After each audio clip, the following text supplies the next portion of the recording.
Bonjour et bienvenue à l'émission Choisie.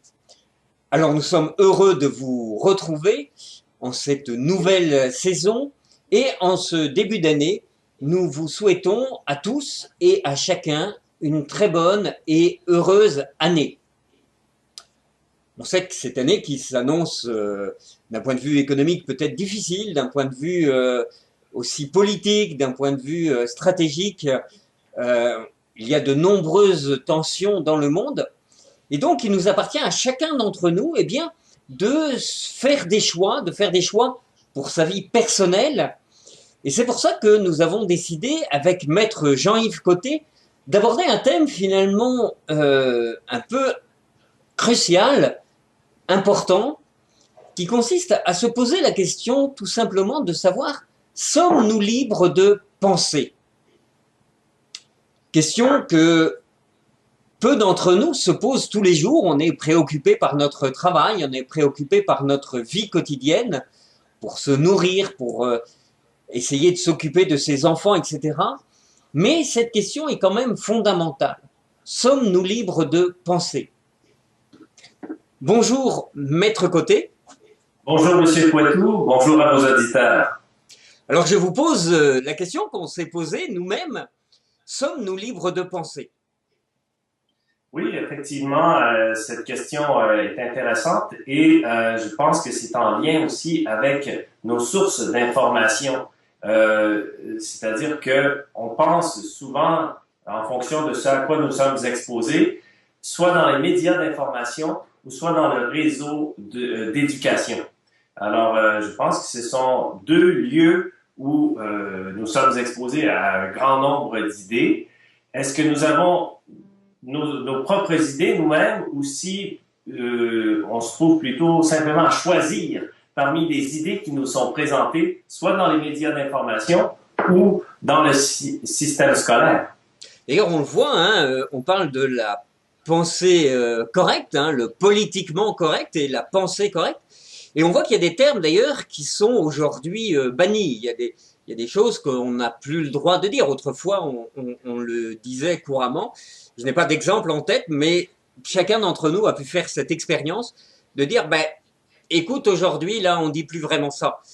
Et on voit bien que la suppression de certains vocabulaires, la suppression de s'autoriser à penser telle ou telle chose, bien limite notre pensée. On voit aussi d'ailleurs qu'il y a des livres qui vont être réédités. Par exemple, dans les livres réédités, aussi surprenant que ça puisse être, Mein Kampf, le livre, j'allais dire le livre Bible d'Hitler, la pensée même d'Hitler a été réédité et puisqu'il est tombé dans le domaine public, ça fait plus de 50 ans, et bien dès qu'il est tombé dans le domaine public, il a été épuisé. C'est-à-dire toute l'édition a été vendue instantanément. Donc on voit que à la fois il y a une recherche et en même temps on nous interdit ou on s'interdit d'ailleurs de penser telle ou telle chose. Oui, et on parlait, vous avez aussi évoqué le politiquement correct. Le politiquement correct, c'est lorsqu'on exprime des idées. Et sur le plan juridique et des libertés fondamentales, il y a deux libertés qui sont ici concernées. La liberté de penser, qui est consacrée à l'article 2 de la Charte canadienne des droits et libertés. Et il y a une autre liberté qui est la liberté d'expression. C'est une autre liberté et qui est prévue à un autre article de la Charte canadienne. Donc, on voit que, au fond, la liberté de penser et la liberté d'expression sont très intimement reliées. Cependant, au fond, elles sont néanmoins distinctes et elles font l'objet d'un régime juridique, de protection juridique différent. Au fond, on exprime les idées. La pensée précède l'expression, en quelque sorte.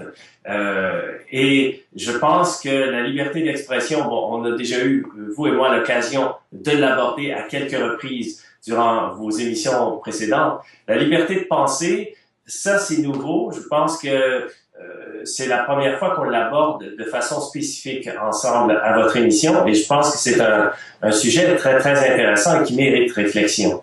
Tout à fait.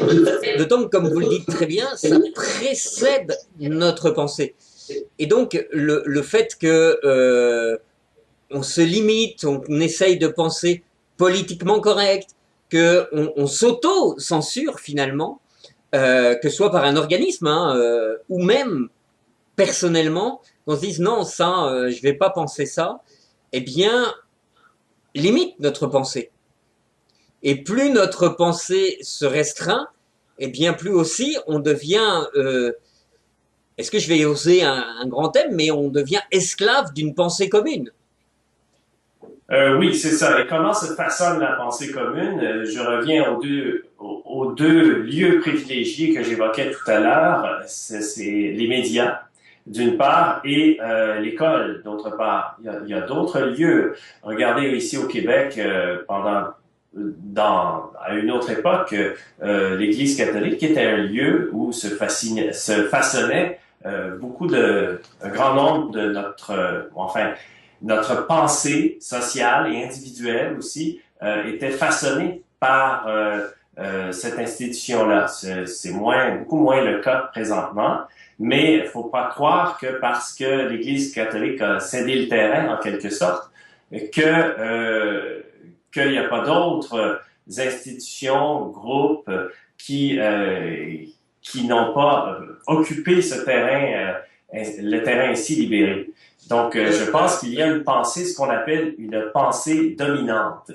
Je dirais peut-être de préciser, c'est-à-dire que l'Église catholique a cédé le terrain, mais effectivement, en fait, l'éducation reste un lieu où effectivement on façonne la pensée. Moi, je suis très très frappé, par exemple, que aujourd'hui on n'étudie plus réellement la philosophie. On étudie des histoires de la philosophie, mais on n'apprend pas à penser. Très peu de jeunes que je rencontre ne savent même comment reconnaître une pensée qui est leur ou une pensée qui serait venue de quelqu'un d'autre. Ils ne sont pas capables de différencier et d'identifier leur propre pensée. Je posais la question, quels outils vous utilisez pour reconnaître votre pensée?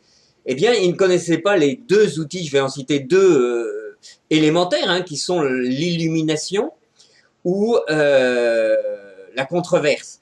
L'illumination étant le fait le plus connu, l'illumination la plus connue, c'est évidemment celle de Eureka, où Archimède, dans son bain, découvre qu'effectivement, la poussée d'Archimède, bien connue, tout corps plongé dans l'eau. Voilà, enfin, je connais plus le théorème, là, j'ai un trou de mémoire, mais on voit bien qu'il s'est écrié Eureka, il a eu une illumination, et tellement illuminé d'ailleurs qu'il s'est mis à courir tout nu dans les rues, puisque il venait d'avoir une révélation. Donc ça, c'est la première méthode, c'est l'illumination, et cette illumination est très rare en fait aujourd'hui, très peu la connaissent, puisqu'elle demande une ouverture d'esprit et une ouverture de pensée assez forte, qui interdit justement la pensée politiquement correcte.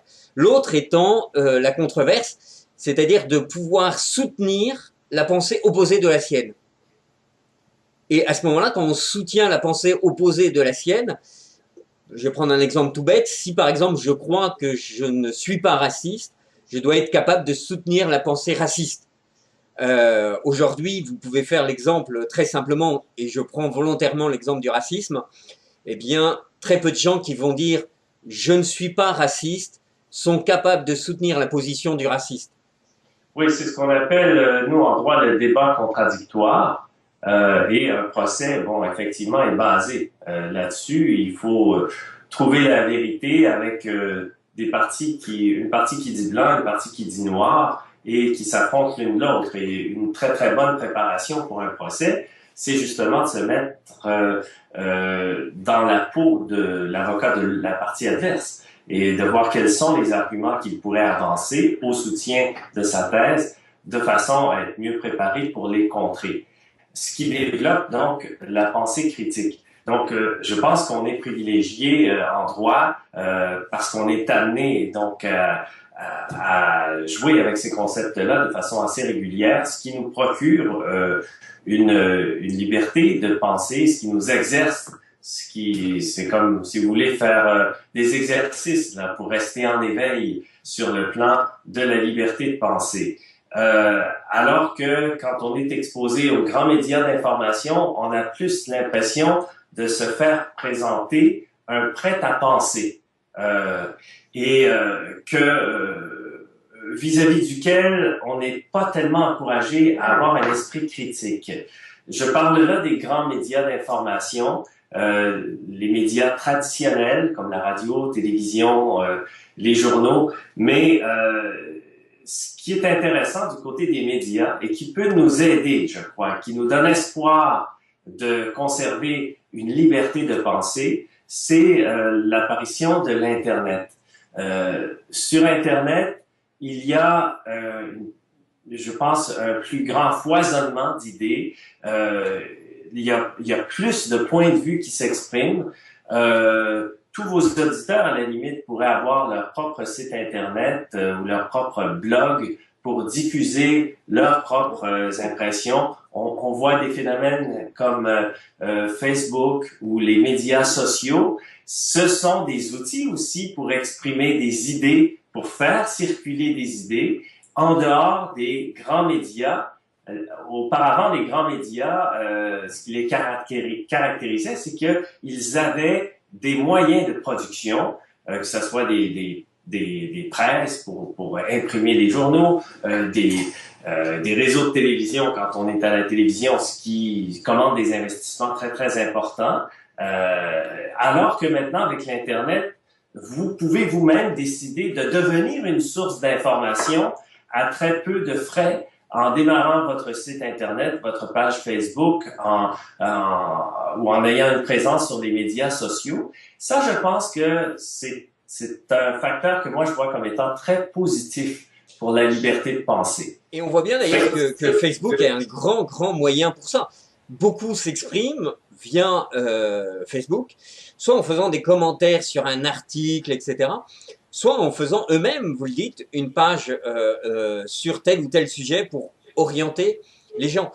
Et d'ailleurs, on va dire, il y a peut-être justement aussi beaucoup de propagande. Alors là, j'utilise un mot très fort, mais je pense que par rapport à beaucoup d'événements où on a vu en fait peu d'informations et beaucoup de propagande, où on se disait, mais tiens, cette information, elle n'est pas complètement vérifiée, elle n'est pas complètement juste, elle n'est pas... Et du coup, aussi parce que chacun peut sortir sa vérité, entre guillemets, eh bien, on s'aperçoit que la vérité est de plus en plus incertaine. Et ce qui est dit n'est pas toujours vrai. Exact, et je pense que ça, sur les médias sociaux, on assiste à ça de façon plus aiguë. Je crois que je pense qu'on est très passif vis-à-vis des grands médias d'information, comme par exemple la télévision. On reçoit ce que la télévision nous envoie. Alors que les médias sociaux, on interagit davantage. Et pour le meilleur ou pour le pire, il y a le phénomène, par exemple, de la cyber-intimidation sur les médias sociaux. C'est que les gens réagissent, voient une nouvelle et commentent, ou disent j'aime ou j'aime pas, participent en quelque sorte de façon active au débat, et des fois ils le font sans s'imposer aucune retenue, ce qui fait que des fois ça occasionne des dérapages.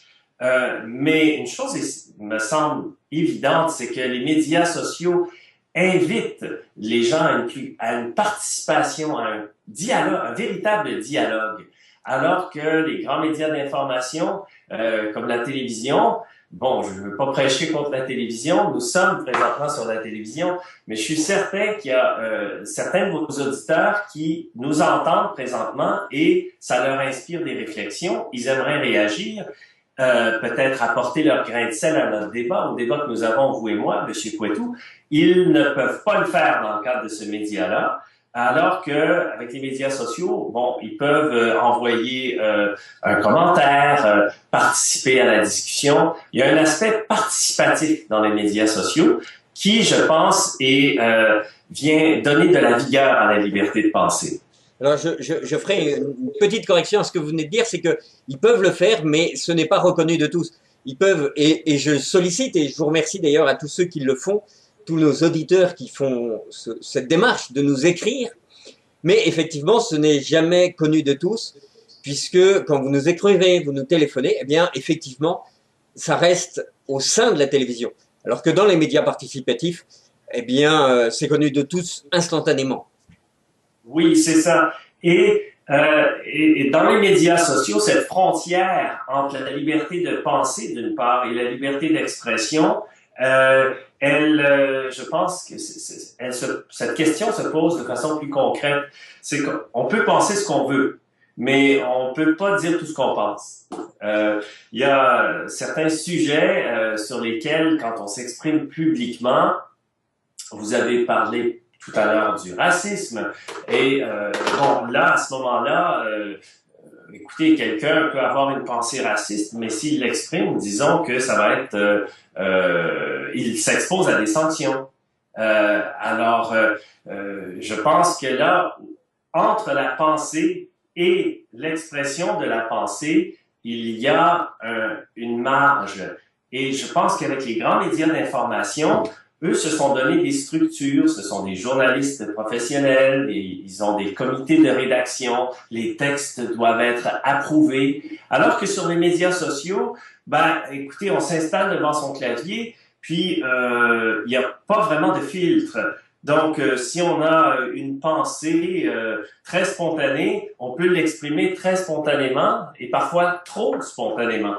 Et c'est là que on peut soit blesser des personnes, soit aussi porter atteinte à des réputations. Et donc, vous voyez la frontière et je dirais le fait qu'on puisse participer davantage au débat dans le cadre des médias sociaux nous expose aussi à d'autres types de conséquences. Sur ce que vous venez de dire, j'aimerais aussi réagir, c'est que il y a peut-être une distinction justement entre une pensée construite et une émotion. C'est-à-dire beaucoup vont réagir dans l'émotion et non pas dans une pensée construite. Parce que une pensée construite demande justement du temps, de l'élaboration en interne, que l'on puisse se réfuter, se rejeter cette pensée, se critiquer, approfondir sa pensée avant, justement, pour la construire, avant de l'exposer. Alors qu'une émotion, ben, bien souvent, elle part comme elle part, et puis on n'en est pas toujours le maître. Et dans les réactions, notamment dans les médias sociaux, eh bien, ça part comme ça. Et on voit d'ailleurs que ça part comme ça. Et malheureusement, certains politiques privilégient l'émotion à la pensée construite et ne vont pas prendre le temps de réagir. Moi, je suis toujours surpris, par exemple, quand on voit que en France, hein, le président français a déclenché le plan d'urgence dans sa voiture alors que les attentats étaient encore en cours. Donc on voit qu'il y a eu une émotion et qu'il a réagi sur l'émotion. Le plan d'urgence a entraîné des restrictions, et notamment au niveau de la pensée, hein, et il y a eu une perte de liberté, on l'a déjà évoqué, mais ça s'est fait dans l'émotion. On ne peut pas réfléchir quand on vient de subir un attentat. Oui, c'est ça. Et je pense que quand on est sous le coup de l'émotion et qu'on désire s'exprimer, donc exercer notre liberté d'expression, c'est là que je pense que, enfin, on a le dicton qui dit tourne ta langue 7 fois dans ta bouche avant de parler. C'est que si on s'exprime trop vite, qu'on appuie sur le bouton send, ben ça y est, il y a un côté irréversible dans les médias sociaux. Moi, j'ai des enfants que je sensibilise à ça. Je dis, écoutez, c'est que on dit, l'expression, c'est publier sur le web. Publier, ça veut dire rendre public. Et une fois qu'on a envoyé quelque chose sur ces médias-là, il est difficile de le retirer. Puis même si on le retire, ça peut avoir déjà circulé. Avant d'exercer notre liberté d'expression, je pense qu'il faut qu'il y ait une forme de discernement. Et vous dites, à juste titre, que l'émotion, des fois, nous enlève ce discernement-là, peut nous enlever ce discernement-là. Et je pense qu'il faut qu'on reste conscient que lorsqu'on s'exprime sur les médias sociaux, ce que je pense qui est en soi une excellente chose, mais il faut quand même se filtrer soi-même, en quelque sorte. Et sans ça, ça peut occasionner des dérapages dont on pourrait soi-même être victime. Tout à fait. Tout à fait. Est-ce que on pourrait revenir justement sur la pensée, hein, comment on pourrait construire notre pensée? Comment on peut s'aider à construire cette pensée-là? Moi, je pense que ça ne peut se faire que par le biais d'un effort personnel. Cet effort personnel-là, on le vit tous comme enfants et comme adolescents quand on est dans le système d'éducation. Bon, on doit faire l'effort d'apprendre, d'étudier. Plus on fait d'efforts, plus justement on a la possibilité de se construire notre propre pensée, une pensée indépendante. Rendu à l'âge adulte, là on est moins tributaire, moins dépendant au niveau de notre pensée du système d'éducation et on devient davantage dépendant des grands médias d'information.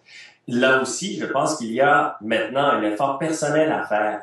On doit, je crois, pour avoir notre propre pensée, chercher, faire des recherches sur Internet, sur des sujets qui nous intéressent, qui nous passionnent, passer un certain temps à naviguer et à aller voir différents sites et se forger sa propre opinion en s'exposant à divers points de vue. Ce qui limite, je crois, beaucoup la pensée, c'est quand on s'expose uniquement à un point de vue. Alors, c'est faire l'effort de s'exposer à différents points de vue. Est-ce que vous êtes en train de nous dire, par exemple, que si on est habitué à Radio-Canada ou CNN, eh bien, on pourrait aller voir, notamment sur les sujets comme la Syrie ou l'Ukraine, dont on parle moins maintenant, eh bien, des médias d'information comme les médias russes ou les médias iraniens ou les médias... Parce que l'avantage aujourd'hui, c'est que notamment avec Internet, ben, les textes, on clique sur traduction et ils sont traduits quasiment instantanément.